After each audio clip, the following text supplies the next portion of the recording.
Okay, welcome to module number one. Module number one is all about just getting started, right? Making sure that you have the Customer Insight app installed. If you are going to be creating a trial account, I'm going to show you how to create the trial account. If you're a business user who already has the Customer Insight app, you might be able to skip for another maybe 30, 40 seconds so that you can go into the overview area before you start the other modules. For those of you who need a trial account, I'm going to add this link in the content area. Make sure that you are on this page. Scroll down to Customer Insights. Click on try for free.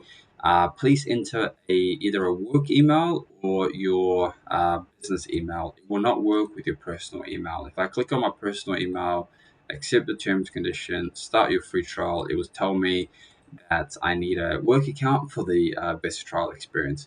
It also works fine with your university email as well. For those of you who are coming to the course as a university student, you can use university email as well. So once you go through this, it was just going to ask for your phone number, a couple of other things. You might have to do a authentication as well. But once you fully set it up, you should be able to see the Customer Insight Journey app. It will look something like this. To get to this app, what you could do is go to make.powerapps.com. Don't worry, I'll add that in the content as well in terms of the link, but it's just make.powerapps.com. On the right hand side, you should be able to see your marketing trial environments. If you see other environments, that means that those are your environments. So hopefully, if you are a business user and you see dev, production, these different environments, those are the environments that you're working with. Just find the environments that has the Customer Insight app. If you are doing it through a marketing trial, you should be able to see the marketing trial environment. Click on it, and then on the left hand side under apps, you should see the Customer Insight journeys. If I click on the play button there, it should direct me to the app as well. So once this loads, we'll go through just a quick overview. So the whole point of overview is just to really just go, okay, cool. In this module, I'm going to be learning about this and this and this. So don't get too overwhelmed. It is unfortunately taking a little bit longer than usual. Oh, there you go, it's loading now. But yeah, don't be overwhelmed because each module goes through a bit more in depth in terms of how to configure it, what it is. But I just want to quickly just to show you, just a quick teaser to show you what you'll be learning about in this course. So in the Customer Insight Journey app, on the left hand side under engagement, you should see the get started. So this is just, some helpful guides, some quick ones already in terms of creating an email, creating a journey, creating a text message. Don't worry, we'll go through each of these later in different modules as well. But under journeys, you should be able to, if you're a business user, you might see, two or three of maybe hundreds of journeys already that your organizations or team have created. If you're coming from a trial account, there should be zero in here. But journeys are basically how you, like what you want to do with your, message, right? Do you want to send an email? Do you want to wait? Do you want to, this is where you configure your sort of journey, like what you want to do, right? And don't worry, we'll go through journeys again in the module as well.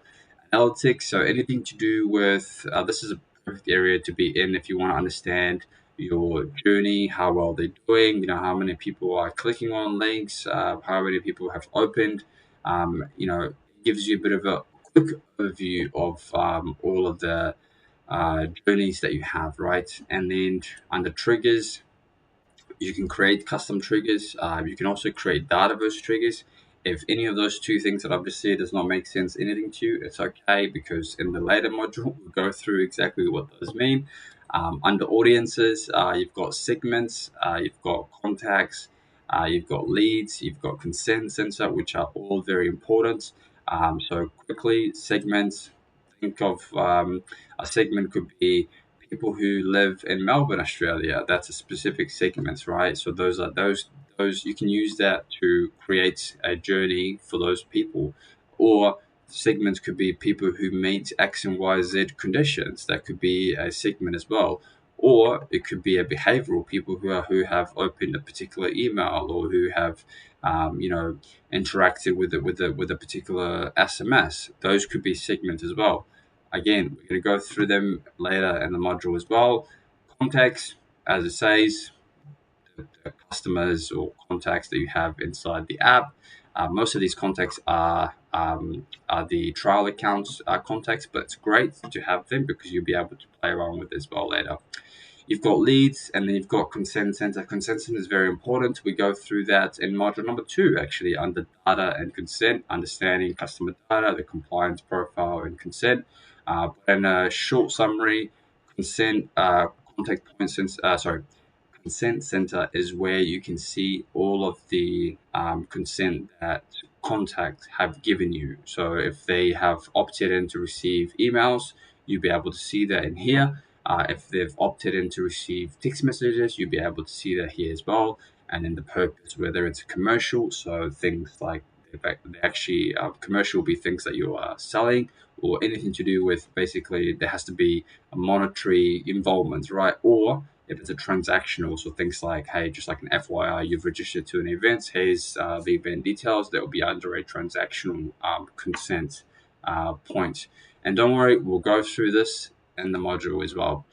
And then you've got the channels. So channels, the way I look at channels is how you are sending your messages. Are you sending them through email? Are you sending them through forms? Are you sending them through push notifications? Are you sending them through text messages? Or are you going to be creating a custom channel? So channels is just how you are conveying your message or how you're delivering your message, right?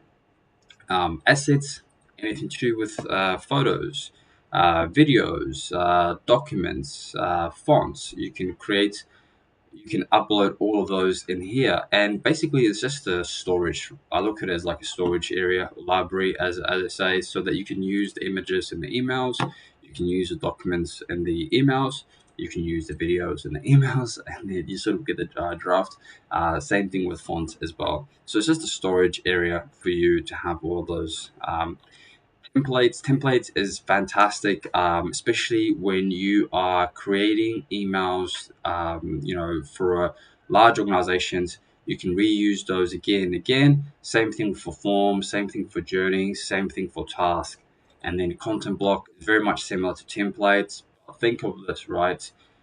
If you have a specific block in an email and you're using that block again and again in other emails or other templates, you might as well create a content block so that you can actually reuse it, right? So things like footer, right? Most companies will have a specific design footer, and they're going to be reusing that same footer in every email. So it will be fantastic if you had that as a content block so that when you create new emails and email templates, you can just insert it and you're good to go rather than creating the same footer again and again and again, right?